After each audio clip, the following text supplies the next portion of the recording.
So I finally did it, you guys.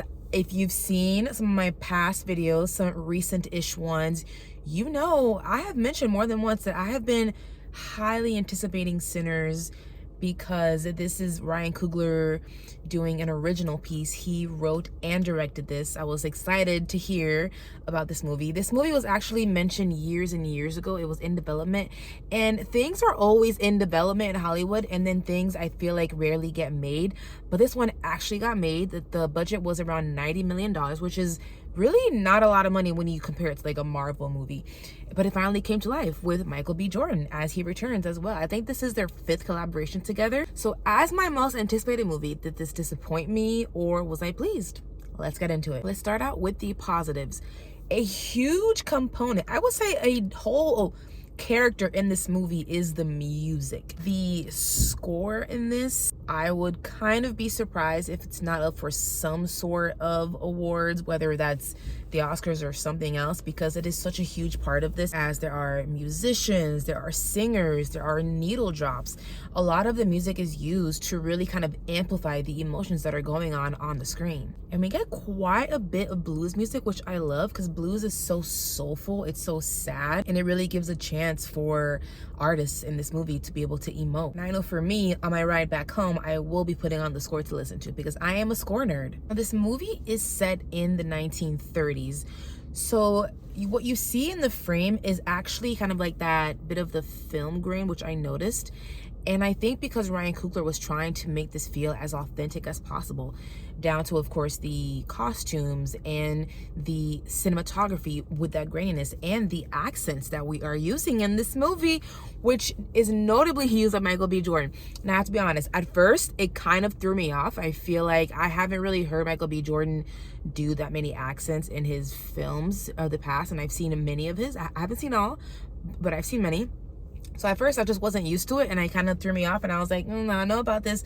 But the more that you're watching this, you get more and more used to it, and the more he's able to disappear in the character. And I really enjoyed it. He plays 2 characters in here, which I'm sure you know from the trailers. He plays Smoke and Stack, and they are twin brothers who are coming from Chicago back to the South so that they can open up their own business for the Black community. What you may also have noticed about the trailers is that this is low-key a vampire movie. I say low-key because when you watch the first hour of this, you would not know that this is supposedly a horror vampire flick. Okay, this is it kind of feels like 2 different movies that is put into one. But when we finally get into the vampiric side of things, we get a little bit of some of the vampire lore that we know and love, which I always enjoy because I'm a vampire girl. So you even get things like, not letting them be in your house. They gotta be invited.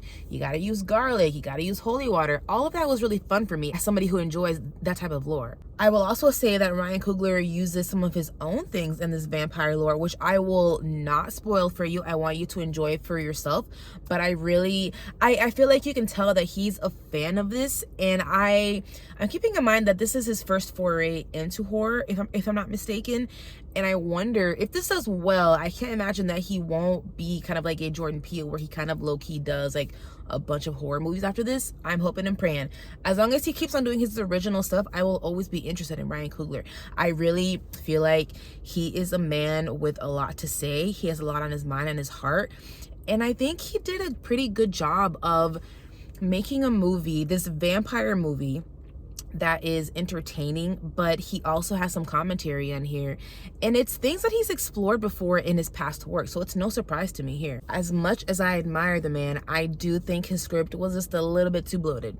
Okay, if you have been sticking around here for quite some time, you may notice that this is oftentimes a complaint of mine, and I'm sorry, but I'm sticking to my guns. I just feel like a lot of these movies do not need to be this long. This movie clocks in at 2 hours and 17 minutes, and I felt all those minutes. I did.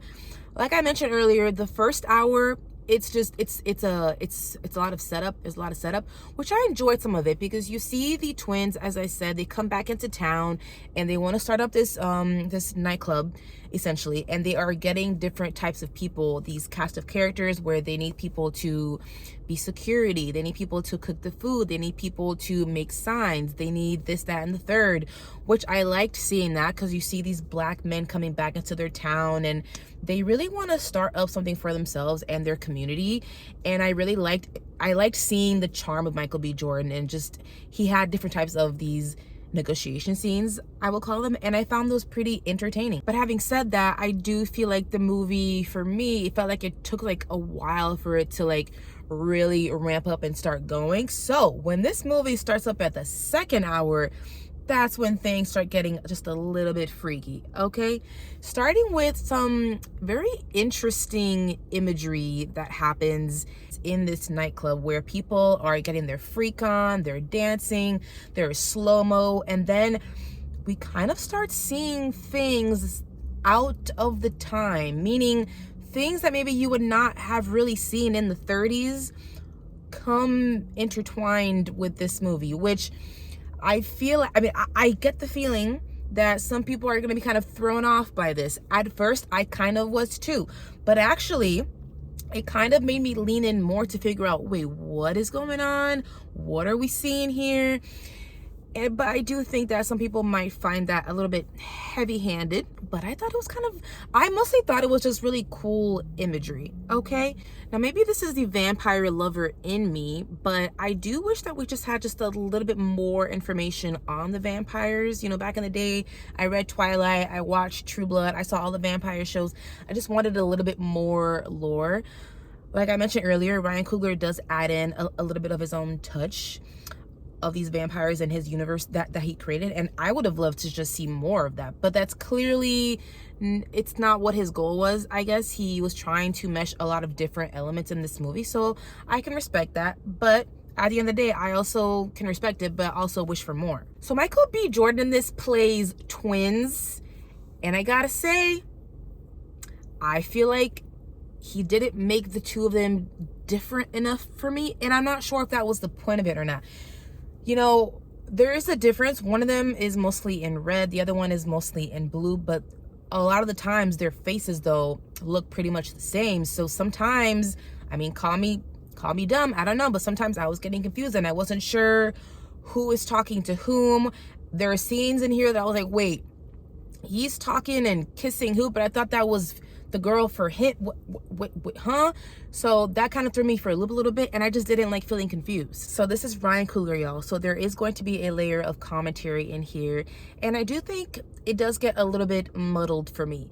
So what I can say that I took away from this was the commentary on how vampirism in this movie is kind of used as an extension to a cult of racist, and how this cult is trying to really do awful things like taking over, but making it seem like it's fine and dandy. Please join us. It's all good. Become one of us. You know, we're going to take care of you. We're a family. It is all very insidious. It's very kind of evil. Now, I did have to remind myself that this movie, at the end of the day, is taking place in the 30s. So if you have commentary about the Klan and whatnot, that's going to make sense. That would have happened back then. But I did think to myself, I don't feel like this is making me think about this any type of new way.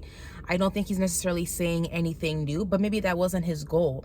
What I took away from it is he wanted to make a fun vampire movie, but he also wanted to just add a little bit more teeth, no pun intended, and a little bit more weight to it. So when you go out to see this, stick around for the mid-credit scene, because the mid-credit scene is not a cameo, it's not a teaser, it is a pretty long and important scene. So when you think you want to get up and leave the theater, don't, because you need to sit down for more important information. It is a scene that I honestly felt a little bit conflicted about, and I think because it's the thing that we don't have enough information about how the vampirism really works, like what is happening telepathically with the mind because of certain things that happen in here. I know I'm being vague, I'm sorry, it's because I don't want to spoil it for you. I want you to go and watch it and enjoy it, and then come back in my comments, or you could DM me on Instagram and we could talk about it. It's like, I like the mid-credit scene, but I have a lot of questions, you know? It's just like, when we're talking about when a certain vampire sires other vampires, how does that power and mind control and that weird empathy power work? We don't know because Ryan Coogler's script doesn't really go deep into the lore. And then I wonder, are we gonna get a sequel to this? I'm thinking, why not? He made a sequel to Black Panther, but that's because he's in Marvel chains, but I don't know. At the end of the day, I feel like I maybe just needed more. When it comes down to it, I really admire and respect Ryan Coogler's vision. I think he's so freaking talented. He wrote this, he directed this, and I'm just so happy that he didn't do another Marvel film. I think he is going to be doing Black Panther 3. You know, I guess he got to finish out that contract.